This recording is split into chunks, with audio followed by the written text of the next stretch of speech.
Hello everyone, peace be with you. Welcome to this Jacko Club's production. Today we are going to be jumping into the much beloved fantastical world of Tamriel. I hope that you enjoyed this video. Thank you very much for being here. Please consider liking, subscribing, and ringing the bell button for notifications if you do. You can find us on various social media platforms linked in the description below. Without further ado, let's get into it. Let's level up and make some food while we finish up this conversation here. So let me take an intermission and come back to something different. Let's do Magicka again because we're pretty low. Oh, we can do it again. Let's do health. Yeah, pretty balanced. Being a jack of all trades, we're really going for this time. Let's go for something more practical.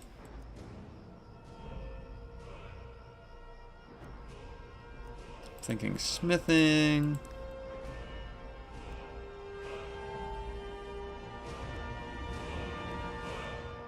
Oh, I think our archery is where we need the most right now, actually. I'm a level 25. We can do this.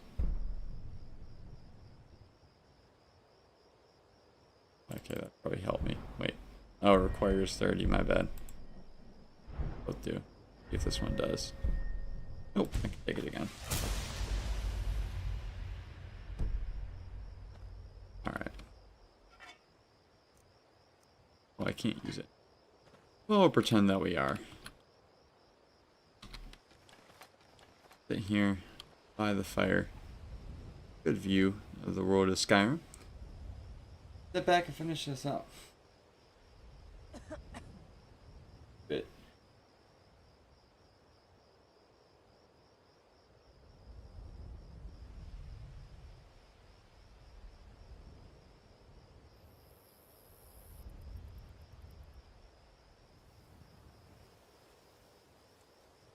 So, important when we analyze these things, we don't just talk about what's wrong, going wrong, but even to understand what's wrong, we need to know right, and that's also important.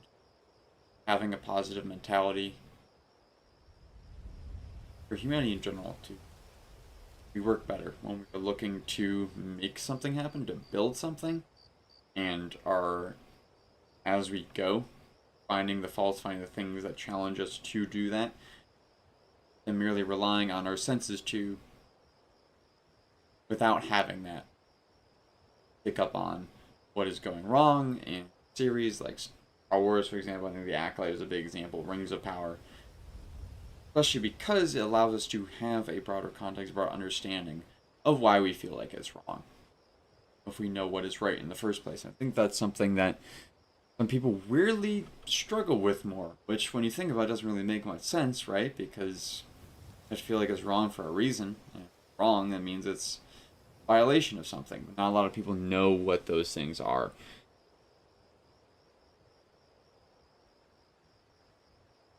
Okay. Not essential right now to look at that.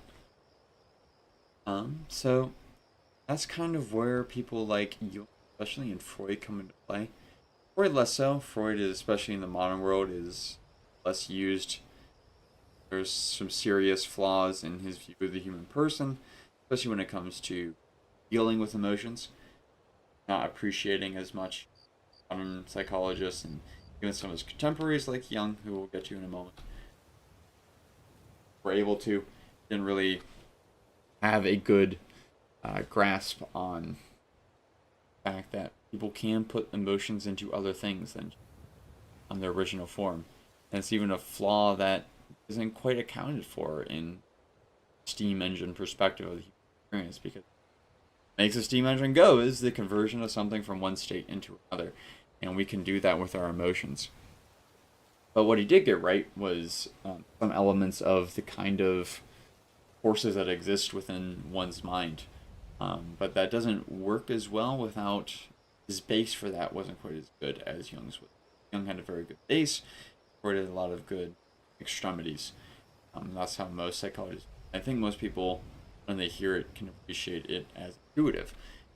Jung's base is this idea of the human person having the person themselves. There's the light and then there's the shadow.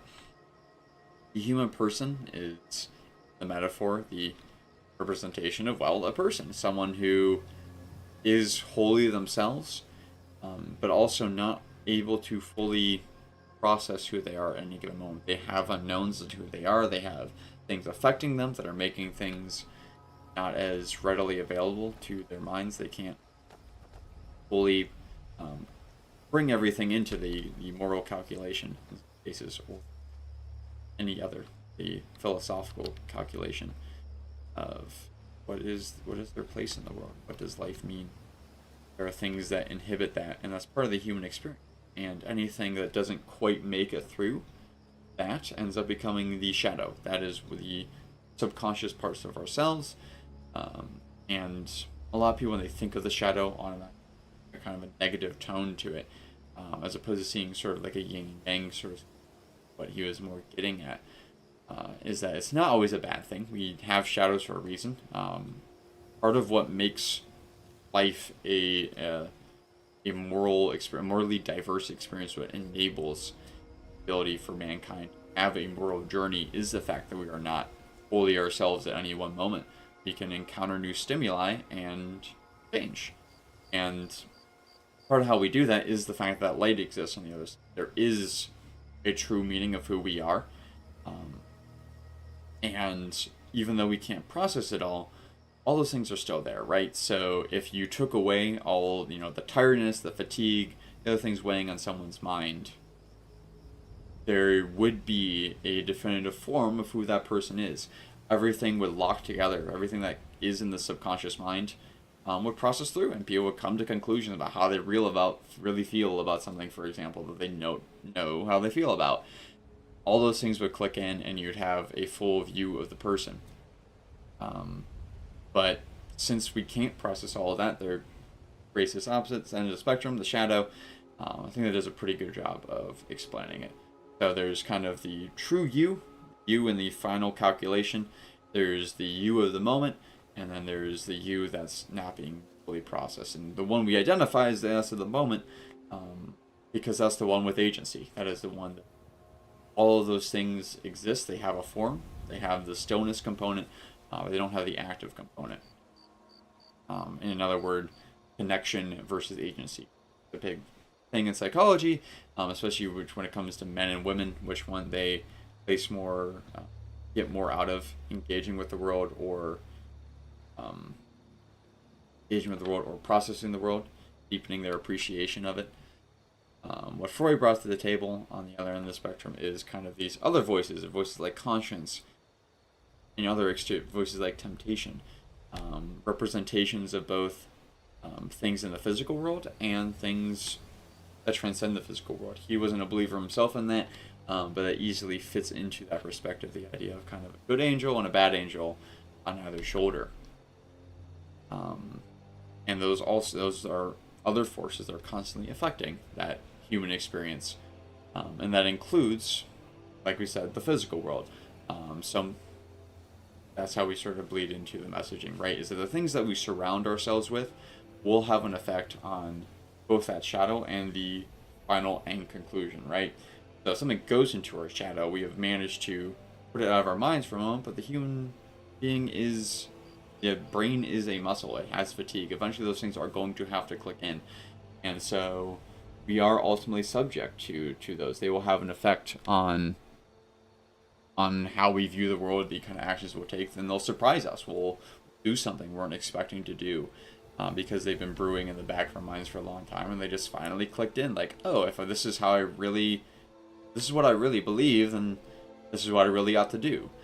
This is what makes sense with that. We are creatures of consistency. We have the ability to be inconsistent, because we aren't fully together at one time. But eventually that bill does come due. And I promise there's a point to all of this. Reason why I explained it all.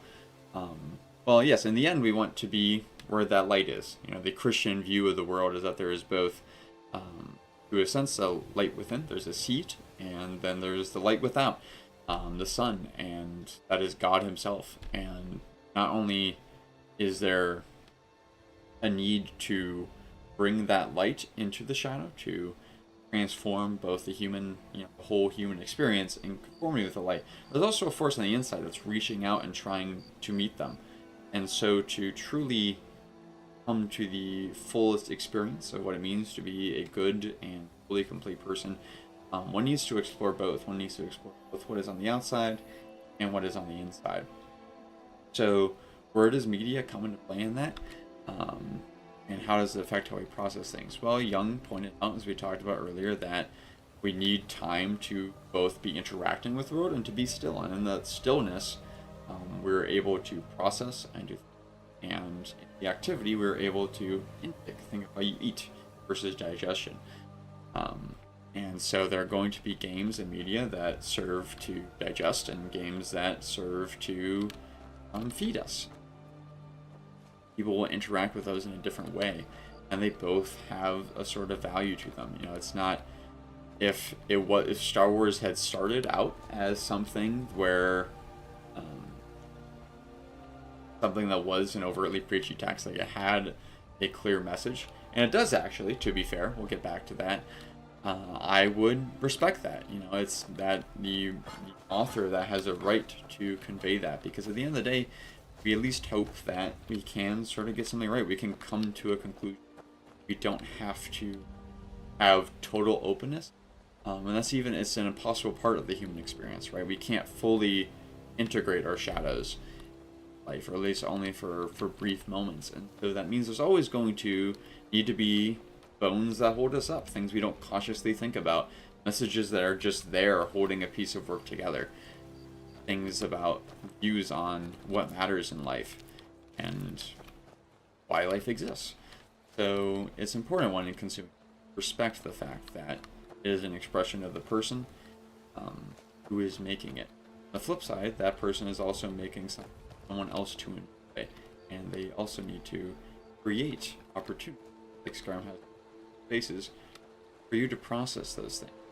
And there are games, like, actually, interestingly, like Skyrim, that are more into development, right? Like, you're not a game that's constantly shoving a message down your throat. Every decision you make, you have multiple choices, even if the game designers don't always give you all the choices possible that one would have in real life. You have a diversity of them.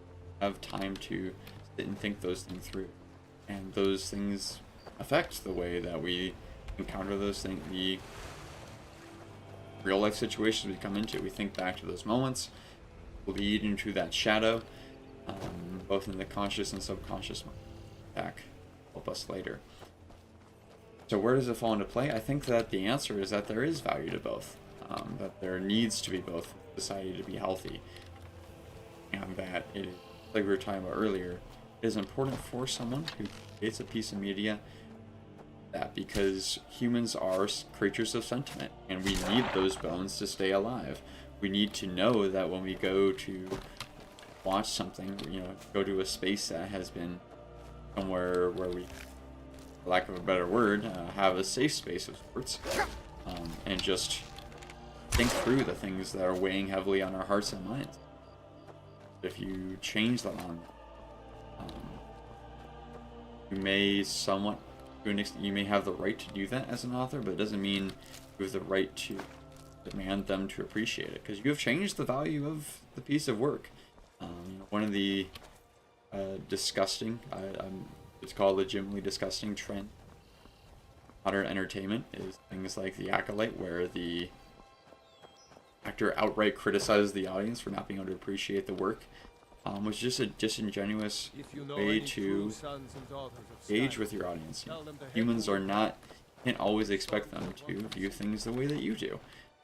Totally fine. Part of the human experience is growing together. That's a part of facilitating connections. We form emotional attachment by the very fact that we need each other to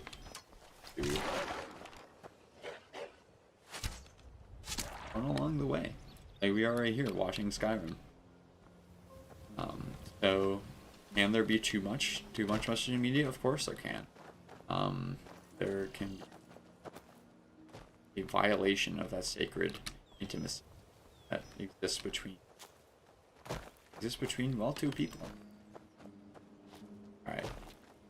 If this was a sermon, this is a mixed media format. I probably could have done a better job at making that concise and could have brought in a few other things, but sometimes you just have to surrender things to God, and hope I got out what, or not hope, trust, know that what I got out is what people,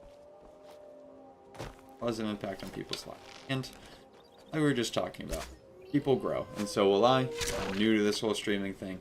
I get used to playing games, and I get my schedule in order so I can think these things through better before I go live and talk about them. And hopefully as more people come in, there'll be the idea as well as I'm not just sitting here talking to the camera, but actively engaging these things through with y'all, asking questions. And hopefully that'll be a lot of fun. I think it will. Not for everyone, and I don't blame everyone for that not being their thing. If that's the kind of thing you want, you're more than welcome to join us on Mondays. Enjoy the moments of adventure and combat that we engage in with these games. It looks like, from the viewer count, things have been pretty consistent, so I hope y'all have been enjoying this. I appreciate very much you being here. I look forward to talking more. When we come back after our intermission, oh, we got a bear here. We're going to shift topics to freedom versus security, something very topical for Skyrim. Bear! The people of our Galactica, ladies and gentlemen. We're about to find out if that is us.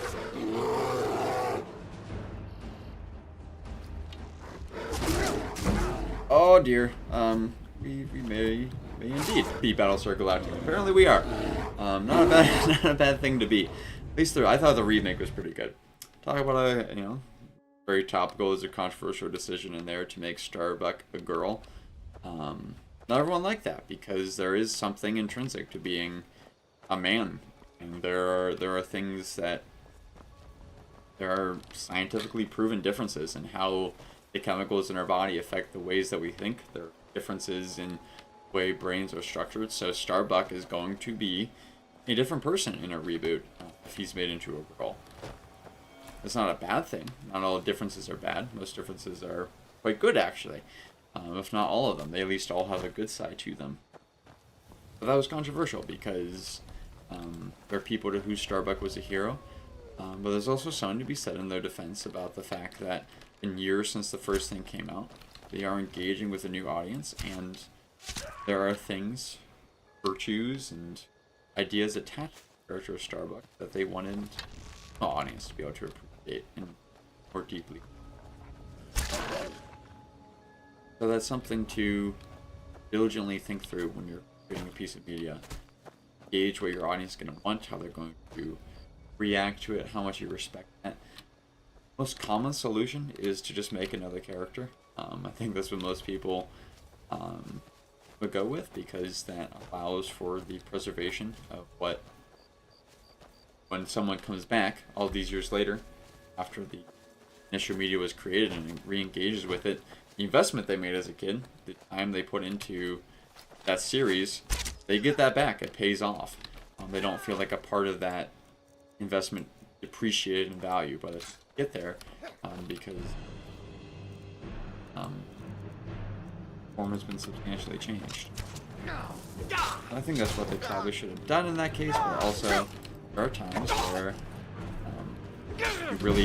what really matters to you, what made the character who they are, is parts of their personality that could be as well applied to a female character as to a male character, and it gives you that value we were thinking about earlier.